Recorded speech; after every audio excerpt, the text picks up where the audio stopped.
Imagine, if you will, a journey into the heart of darkness, a place where shadows reign supreme and the light is but a distant memory. As we embark on this eerie voyage, we leave behind the comfort of the known world, stepping into the unknown, where every step is fraught with uncertainty. A descent into a realm where the sun never shines. Here the darkness is not just an absence of light, but a presence, a living, breathing entity that wraps itself around you, suffocating and relentless. It is a place where time seems to stand still, and the concept of day and night loses all meaning, where even the faintest glimmer of hope is extinguished. In this abyss, hope is a fragile thing, easily snuffed out by the overwhelming despair that permeates the air. It is a place where dreams go to die, and the soul is left to wander, lost and alone. This is the journey we now undertake, a journey into hell itself, a place of torment and suffering where the cries of the damned echo through the darkness. It is a place that tests the very limits of human endurance, pushing us to the brink of madness. Our descent begins not with a bang but with a chilling silence, a silence so profound that it seems to seep into your very bones, filling you with a sense of dread. It is a silence that speaks of unspeakable horrors, lurking just beyond the edge of perception. The air grows heavy, thick with the stench of sulfur. Each breath is a struggle, as the acrid fumes burn your lungs and sting your eyes. It is a smell that clings to you, a constant reminder of the infernal landscape that surrounds you. The ground beneath our feet, once solid and reassuring, begins to tremble. The very earth seems to shudder in fear, as if recoiling from the darkness that threatens to consume it. Each step is a battle, as the ground shifts and quakes beneath you. We are drawn inexorably towards an abyss, a gaping maw in the fabric of reality. It is a void that seems to pull at your very soul, dragging you ever closer to the edge. As we stand on the brink, we are faced with a choice: to turn back and seek the light, or to plunge headlong into the darkness, embracing the unknown. Before us, rising from the infernal abyss, stand the Gates of Perdition. These gates, towering and ominous, seem to stretch endlessly into the dark, foreboding sky. They are not just a barrier, but a symbol of the eternal suffering that lies beyond. Wrought from iron and etched with the tormented faces of the damned, they are a testament to despair. Each face, contorted in agony, tells a story of lost hope and endless torment. The iron seems to pulse with a life of its own, as if the very essence of suffering has been forged into its core. Chains, each link as thick as a man's torso, bind the gates shut.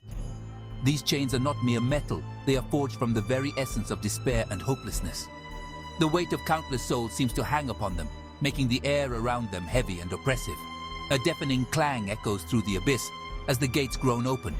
The sound is not just heard, but felt deep within, reverberating through bone and marrow. It is a sound that heralds the opening of a realm where time has no meaning and suffering is eternal.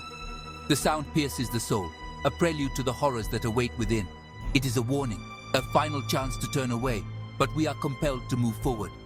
The darkness beyond the gates seems to beckon, promising both revelation and damnation. A wave of heat washes over us, carrying with it the stench of burning flesh and sulfur. The air is thick and suffocating, making each breath a struggle. The ground beneath our feet feels as if it is alive, pulsing with the heat of 1,000 fires. We have crossed the threshold. There is no turning back.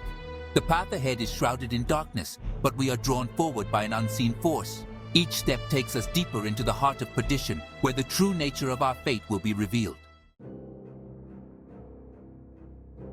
The landscape of hell is a nightmarish panorama of fire and stone.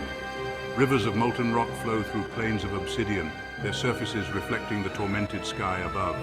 Volcanic fissures spew forth geysers of flame, casting grotesque shadows that dance and writhe.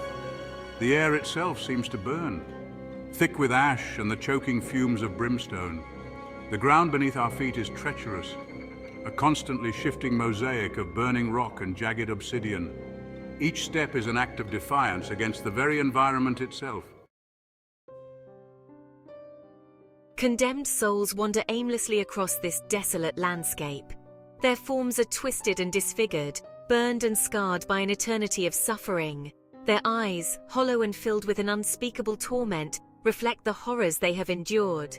Some wail in agony, their voices hoarse and raw from endless screams. Others move in sullen silence, their faces etched with a despair that transcends words. They are shadows of their former selves, forever trapped in this infernal abyss. Section 5. The Symphony of Suffering. The sounds of hell are a symphony of suffering. The air is filled with the screams of the tormented, their cries echoing through the desolate landscape. The crackle of flames and the rumble of distant volcanoes provide a constant, unsettling backdrop. The clang of chains and the hiss of whips wielded by unseen tormentors add to the cacophony. There is no escape from the oppressive noise, no respite from the constant reminder of suffering. Even silence itself seems to scream in this infernal realm. Section 6. The air that burns. The very air we breathe in hell is an instrument of torture. Thick with smoke and ash, it stings the nostrils and burns the lungs.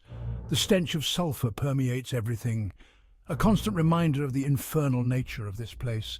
The heat is oppressive, a suffocating blanket that saps the strength and will. It sears the skin and parches the throat, a constant reminder of the eternal flames that consume this realm. To breathe in hell is to know true suffering. Section 7. The weight of despair. But the most terrifying aspect of hell is not the physical torment, but the overwhelming weight of despair. It hangs heavy in the air, a palpable force that crushes the spirit. Hope in this forsaken realm is but a distant memory. The knowledge that there is no escape, no end to the suffering weighs heavily upon the soul. It is a burden that can crush even the strongest will, a reminder that in this place all hope is lost. Section 8. Guardians of the Inferno. Through the smoke and fire we glimpse the forms of hell's guardians.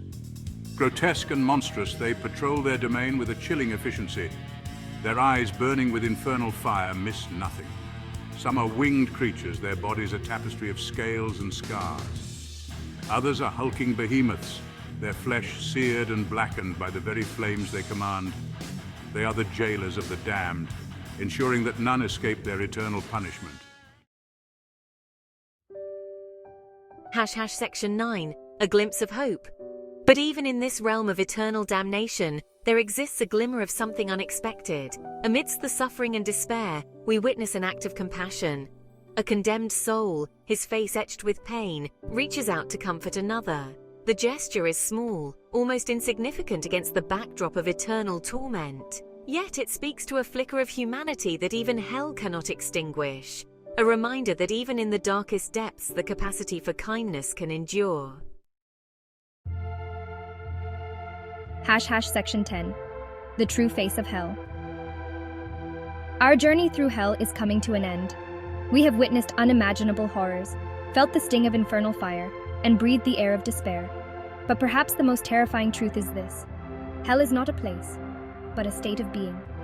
It is the absence of hope, the crushing weight of despair, the eternal torment of a soul consumed by its own darkness. It resides not in some distant realm, but within the very heart of humanity itself. Section 11. Reflections from the Abyss. As we emerge from the abyss, blinking against the light of the world above, we are not the same as we once were. The journey through the depths has changed us, leaving indelible marks on our souls. We carry with us the memory of hell, a place where hope is but a flicker in the overwhelming darkness. It is a stark reminder of the fragility of hope, a delicate flame that can be easily extinguished if not carefully tended. The ever-present potential for darkness within us all is a sobering thought, yet it is also a call to action, a reminder to fight against the forces of despair that seek to consume us. We must be vigilant, for these forces are insidious, creeping into our lives when we least expect it. To counteract this darkness, we must embrace compassion and kindness. These are our weapons, our shields against the encroaching shadows. In the face of adversity, it is our empathy and understanding that will guide us through. We must strive for a world where such horrors remain confined to the realm of imagination. A world where the nightmares of hell are but distant echoes, unable to touch the reality we build with our hands and hearts. For in the end, the true battle against hell is fought not in some fiery abyss, but within the hearts of humankind. It is a battle of will, of spirit, and of resolve. Each of us carries the potential for both great good and great evil. It is our choices, our actions that determine which path we follow. The heart is a battlefield, and every act of kindness, every moment of compassion is a victory against the darkness. As we stand in the light, having emerged from the abyss, let us remember the lessons learned in the depths. Let us be the light that breaks through the darkness, the hope that defies despair. For in the end it is not the abyss that defines us, but how we rise from it.